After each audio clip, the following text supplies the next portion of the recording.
bendiga, mis amados hermanos. Les saluda el doctor Adrián Nájera de la Universidad Teológica Dayspring. Pueden comunicarse con nosotros a través del número que tienen en pantalla, 469-628-9291, o el sitio web que ustedes ven ahí en pantalla también. Ahora continuamos con nuestro cuarto sacrificio, cuarta ofrenda, que es la ofrenda por la culpa en nuestro curso de Jesús en Levítico. Se repite en tres diferentes porciones esta ofrenda de la culpa: en Levítico capítulo 5, versículo 14, capítulo 6, versículo 7 y el capítulo 7, versículo 1 al 10. La ofrenda por la culpa son pecados conscientes que se cometen no por ignorancia, sino que la persona está consciente de ello. El propósito de la ofrenda es para lograr la remisión, para lograr el pago de estos pecados que la persona pudo haber llevado a cabo. Una deuda que puedas tener contra Dios y contra los semejantes, aquellos a tu alrededor. Y por eso se le llama a esto una satisfacción legal. ¿Cómo se cometen estos pecados? Pudiéramos decir, son pecados como matar, robar, asesinar. No. Son pecados que el sacerdote conscientemente comete cuando tomas demasiada confianza en Dios. Podemos tomar tanta supuesta confianza en Dios que se le pierde la reverencia, que se le pierde el respeto. Dios trata con estas irreverencias demandando que se le presente un carnero perfecto, un animal en forma de sacrificio, porque Dios sí demanda respeto a las cosas santas. Segunda de Samuel capítulo 6, versículos 6 al 7, cuando llegaron a la era de Nacón, Usa extendió su mano en el arca de Dios y la sostuvo, porque los bueyes tropezaban, y el furor de Jehová se encendió contra Usa y lo hirió ahí Dios por aquella temeridad, y cayó allí muerto junto al arca de Dios. Wow. ¿Se puede decir que es falta de temor? Sí, qué bueno que menciona esa palabra, pastora, porque aquí se va a hacer una comparación en este capítulo sobre lo que es amor y lo que es respeto. Se va a hacer una comparación aquí, lo que es amor a Dios, dos cosas para evitar este tipo de pecado. Está en página 67, último párrafo. El sacrificio por este tipo de pecado es el mismo que en la primera instancia, con excepción de la multa, ya sea que pecamos al violar un mandamiento que no conocíamos o al pecar contra un objeto que le pertenece a Dios. Pecamos contra la persona de Dios. Así que, ¿pecas al violar un mandamiento que no conocíamos? ¿O pecas en contra de un objeto que le pertenece a Dios? Dos cosas para evitar el pecado. Solo un hombre que ama a Dios y vive en comunión con Él se esforzará por conocer la voluntad de Dios. El amor a Dios y el conocimiento de cuáles son los pecados. Podemos tomar tanta confianza en Dios, que pierdes un equilibrio entre el miedo y el amor. Y Dios trata con esta irreverencia. El signo de la madurez espiritual no es solo la intimidad, sino también la profunda reverencia y el respeto que se tenga a la presencia de Dios. ¿Verdad que las multas que cometes en esta tierra, violas las leyes de la tierra, las tienes que pagar una multa? Violamos la ley, ¿verdad? Multas se pagan en esta tierra si violamos la ley. Lo mismo en lo espiritual, se pagan multas. Y el énfasis que Dios tiene, la óptica de Dios, es el acto. No hay distinción entre el hombre, la posición o el estatus, como el pecado anterior. Aquí se juzga por su acto. 2 veces en esta sección se dice si alguno comete una infracción. Dios lo ve así. Dios considera que si estás pecando, cometiendo una transgresión, es porque se ha deteriorado tu relación con Dios. Así que no hay ni por qué cometer los pecados ni inconscientes. Porque si no se deteriora tu relación con Dios, no tienes por qué vivir con confusiones. Sea promesas que no cumpliste, que no pagas tus deudas con Dios o con la comunidad. Al no pagar tus diezmos, una persona que es fiel en los diezmos, ¿verdad que el Espíritu te lo va a estar redarguyendo? ¿Verdad que te va a estar molestando y molestando y molestando y molestando que no has pagado tus diezmos? Así que no tienes por qué deberle a Dios. Alguien que se cuelga del cable del vecino y te robas el cable del poste, ¿verdad que el Espíritu Santo te va a estar molestando y molestando y molestando y molestando? Que eso no se debe hacer, ¿verdad? Y no tienes por qué estar viviendo pecados inconscientes. Leí un meme bien cómico que decía por ahí, a los supermercados les han beneficiado las mascarillas porque el robo de las uvas ha disminuido en un 99%. En otras palabras, ya no te roban las uvas por traer la mascarilla puesta. El robo de las uvas ha disminuido en un 99%. Sí, porque pasas por ahí según tú sientes que tienes que probarlas. Piensas que estás todavía en el mercado Juárez, ahí en tu rancho, y quieres probar las uvas. ¿Qué estás haciendo? Colectivamente, entre todos como sociedad, oye, no, ya nos echamos toda una canasta. O no respetas los estatutos establecidos, o no respetas las leyes de la tierra, o no respetas la propiedad de Dios, las cosas que le pertenecen a Dios. O avaricia con las posesiones materiales, cosas que piensas que te pertenecen a ti, pero no te pertenecen a ti. Como por ejemplo, página 67 a mero arriba, habla de tu propio cuerpo. Querer hacer con tu cuerpo lo que tú quieras. Y Dios dice, ahí estás cometiendo un pecado inconsciente, un pecado consciente. ¿Sí? Pero esto no disminuye la culpa. El pago, un carnero, del mismo valor del pecado cometido. Dice Levítico capítulo 5 versículo 18, traerá pues el sacerdote para expiación según tú lo estimes. Según tú lo estimes. ¿Quién le da el valor a las cosas? Dios. Un carnero sin defecto de los rebaños, y el sacerdote te hará expiación por el hierro. Hierro significa error cometido. Significa error cometido para el cual ya estás buscando una solución. Es lo que significa el hierro. Para expiación por el hierro que cometió por ignorancia, y será perdonado. Esa es la parte de la promesa de la cual se abrazaban o nos abrazamos, de que y serás perdonado.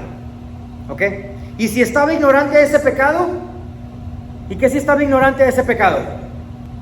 Igual Dios te juzga. Tú dices, caray, pero ¿por qué? Porque Dios considera que esa persona entonces no se esfuerza por conocer la voluntad de Dios y qué es lo que es pecado. Wow. Dos cosas para evitar ese pecado. El amor de Dios. El sacrificio por este tipo de pecado es el mismo que en la primera instancia. El párrafo anterior. Solo el hombre que ama a Dios y vive en comunión con Él se esfuerza por conocer la voluntad de Dios. Dios mismo, por ambos tipos de pecado, pecar al violar un mandamiento que no conocíamos, o pecar en contra de un objeto que le pertenece al mismo, lo mismo, el mismo sacrificio para ambos. Un mandamiento que no conocías, o por haber ido en contra, pecar contra un objeto o robarte algo que no te pertenece a ti pero que le pertenece a Dios, incluyendo tu propio cuerpo. Pecamos de igual manera en contra de Dios. Página 68, relaciones humanas. Muy interesante cómo aquí la ofrenda de la culpa en Levítico capítulo 6, los primeros 7 versículos tratan con las relaciones humanas. Rápidamente te voy a explicar a lo que estoy queriendo decir. Es muy interesante cómo cuando estamos aquí tratando de la ofrenda de la culpa, los 7 versículos son dedicados a relaciones humanas. Escucha lo que voy a decir. En los 10 mandamientos, los primeros 3 mandamientos tratan con Dios, son verticales.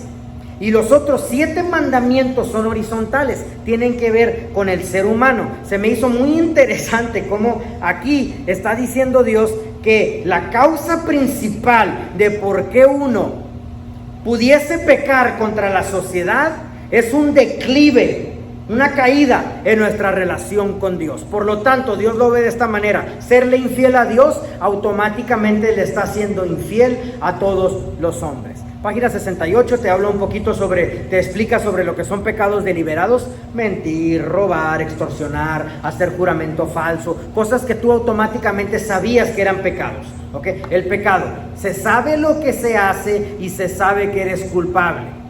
En ese caso, ¿qué sucede con esa persona? You can't help him. No puedes ayudarle. No existe todavía un momento de descubrimiento de su pecado. ¿Por qué? Porque no se arrepentiría de todos modos. Está todavía en un proceso en el que está disfrutando su pecado. La reconciliación, página 69, se lleva a cabo de dos partes. Primero, la convicción del Espíritu Santo. Después de que tenga la reconciliación con la convicción del Espíritu Santo, que es el primer párrafo, página 69 de arriba, que es ese factor muy importante en el proceso, después entonces puedes entrar en una reconciliación con el ofendido. Ahí se restituye la pérdida. ¿Ok? Jesús, cuando está hablando aquí, por tanto, si estás ofreciendo tu ofrenda en el altar y ahí recuerdas que tu hermano tiene algo en tu contra, deja tu ofrenda ahí en el altar. Primero ve y reconcíliate con tu hermano, entonces ven y presenta tu ofrenda. Jesús está poniendo prioridad de la reconciliación sobre los rituales religiosos. El enojo con tu prójimo es lo mismo para Dios que haberlo asesinado. Es la manera como Dios lo ve. Así que tú vas a ir con tu amigo, con tu hermano, reconciliarte con él, restituyes la pérdida, aunque sea monetaria, y después de eso ya pudieras reconciliarte con Dios. Dice segunda de Pedro, para que vuestras oraciones no tengan estorbo. ¿Sí? Para que vuestras oraciones no tengan estorbo significa para que entonces Dios pueda escuchar tus oraciones. El punto de esta ofrenda es de que Jesús logre el perdón. El punto de esta ofrenda, de la ofrenda de la culpa, lo voy a resumir, está en la última oración de página 69, es que Jesús logra el perdón de pecados por ignorancia y al mismo tiempo de pecados deliberados. Ahora, ambos deben de resolverse el mismo día. La Biblia considera que ambos actos forman parte de un mismo asunto.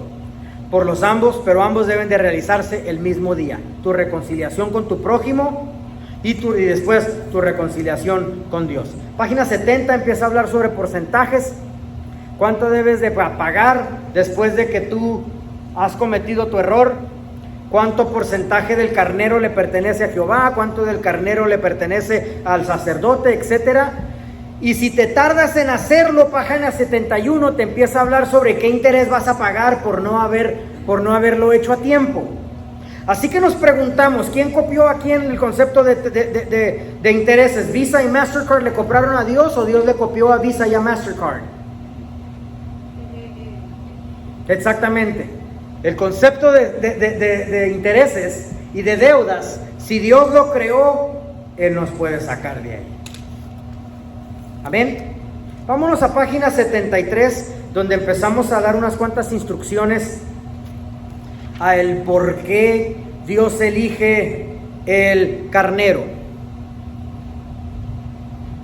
Las instrucciones dadas al sacerdote en la ofrenda de culpa son que la sangre que tenía que ser rodeada alrededor del altar y toda la grasa, los riñones y la cubierta del hígado tenían que ser quemados en el altar. Toma por favor unas notitas y con esto finalizamos nuestro capítulo. La grasa aporta energía al cuerpo.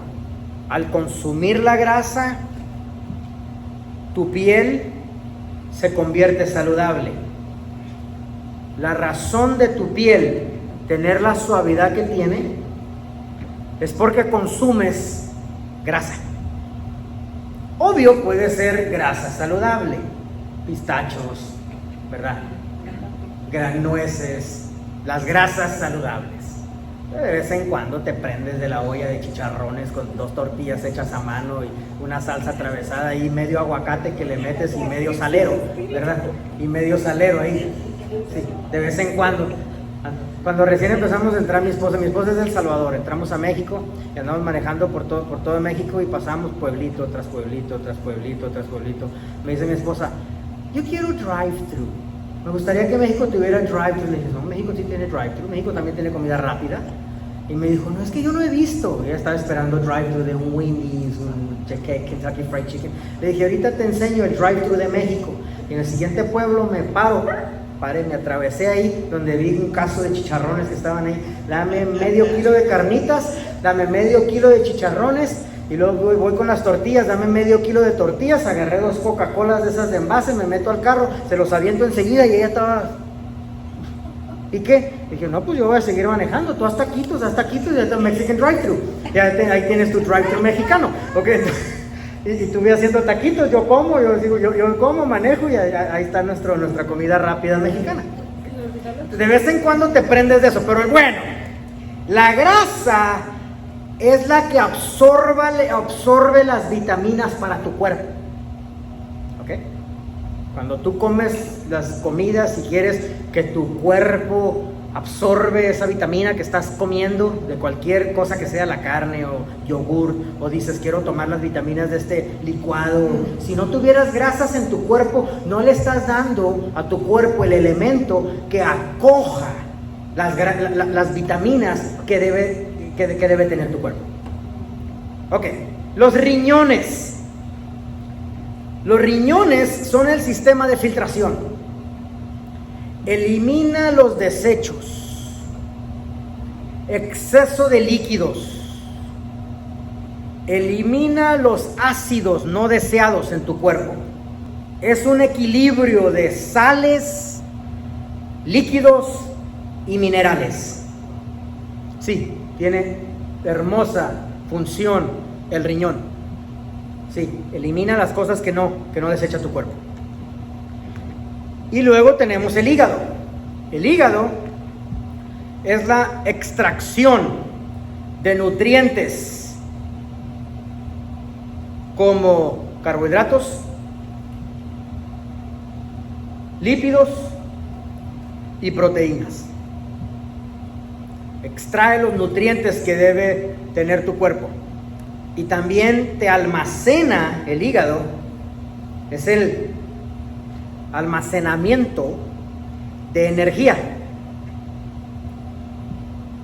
Y para poder almacenar la energía, constantemente está eliminando todas estas sustancias tóxicas que no debe tener tu cuerpo. Entonces hay un propósito en por qué Dios escoge todos estos elementos aquí. Está tipificando el aspecto de la muerte de Cristo, que consiguió nuestra expiación a través de filtrar lo que nuestro cuerpo no necesitaba y lo que nuestro cuerpo necesita mantener para un funcionamiento sano. Todo el daño que nuestro pecado le hizo a su cuerpo, al cuerpo de Jesucristo, Él lo volteó para nuestro bien. Amén. La ofrenda de paz, de compañerismo, en 2-3 minutos te la explico rápidamente. La ofrenda de paz, que es la quinta ofrenda, es la única ofrenda en la que vives el compañerismo con Cristo en las bodas del Cordero. Es la única ofrenda donde se te permitía quedarte con la mayoría del animal.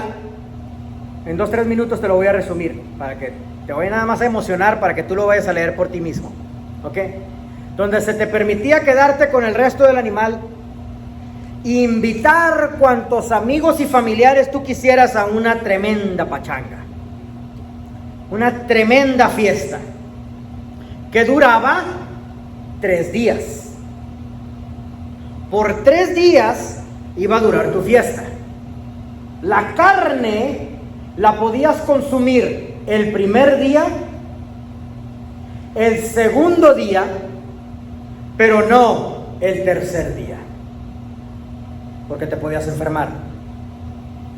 Al tercer día se empezaba a descomponer la carne.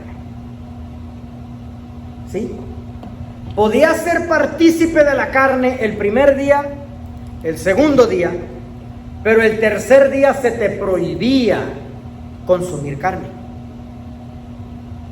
El tercer día era la cúspide, el clímax de tu felicidad con tus amigos. Acampabas con ellos. Se comprometían a quedarse contigo en tu casa o en lugar, cualquier campamento que fijabas. Y se quedaban contigo y disfrutaban de toda esta fiesta por 3 días. Pero el día más importante es el tercer día, en el que no se comía carne, pero entrábamos en la máxima celebración. ¿Alguien ha entendido a lo que estoy queriendo llegar? La resurrección de Jesucristo. Jesús tenía que resucitar, o su cuerpo se iba a descomponer para el tercer día, porque sí fue su carne la que estuvo ahí adentro, porque la tumba estaba vacía y no puede violar las leyes de la ciencia. Era su carne la que estaba ahí, y cuando salió, a Tomás mismo le comprobó que sí era él mismo Jesús que habían crucificado y que habían puesto en la tumba. Espiritualmente sabemos que baja hasta el Hades, se roba las llaves de la vida y de la muerte y le dice: esto me pertenece a mí, y se sale de ahí, no me puedes detener porque no he cometido pecado. Pero en cuanto a su cuerpo, sí, el primer día comían su carne, el segundo día comían su carne, pero el tercer día era celebración. El tercer día es tu compañerismo con Cristo en las bodas del Cordero. Mis amados hermanos, soy el doctor Adrián Nájera, de la Universidad Teológica Dayspring. Pueden comunicarse con nosotros a través del número que tienen en pantalla. Continuaremos desglosando y mejorando estas enseñanzas para que las tengan ustedes en línea en YouTube, para ustedes tener acceso a ellas. Pueden comunicarse con nosotros a través del sitio web también que ven en pantalla. Pues, Dios les bendiga, platicamos pronto.